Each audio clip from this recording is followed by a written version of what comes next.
Magtatakip silim na naman mga kabukids at syempre after nyan ay gabi na kaya naisipan ko na magluto ng ulam. So ito ha palang niluluto ko ngayon ay pata po ito ng baboy at ginawa ko pong adobo. Pinakuluan ko nga po yan bago ko po ginawang adobo para mas malambot po ang karne. At para po mas mabilis na matapos ay sinabay ko na nga rin po ang pagluto ng mung bean. Ang ginamit ko nga po palang sabaw dyan ay yung galing po doon sa pinakuluang pata para po mas malasa. At syempre para mas palasa pa ay nilagyan na dito ng mga gulay. Una ko nga inilagay ang patola, pambansang gulay na mga mahilig pumatol.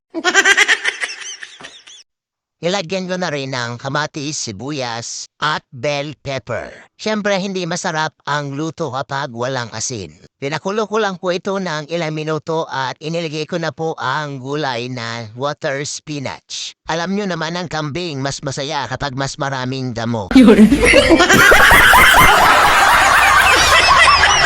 Nilagyan nyo din pala yan ng laman ng gabi mga kamukids na kalimutan ko lang sabihin kanina. Make sure lamang po mga kamukids na hinahalo nyo po ito para hindi po masunog yung ilalim. O kung wala pa kayong ulam dyan mga kamukids, ano pang hinihintay nyo? Punta na ng tindahan, bumili na ng mung bean. Malapit-lapit na itong maluto mga kabukids, makakahain na ulit tayo ng masarap na ginisang mung bean. So nakiuso din lang ako kasi Friday ngayon kaya nagluto ako nito. Eto na nga mga kabukids, luto na ang aking adobong pata. At gayan din ang aking nilutong masarap na mung bean. Sa wakas mga kabukids, eto na po ang aking mga niluto. Ready na po ang ating dinner. Tara po mga kabukids, kain po tayo.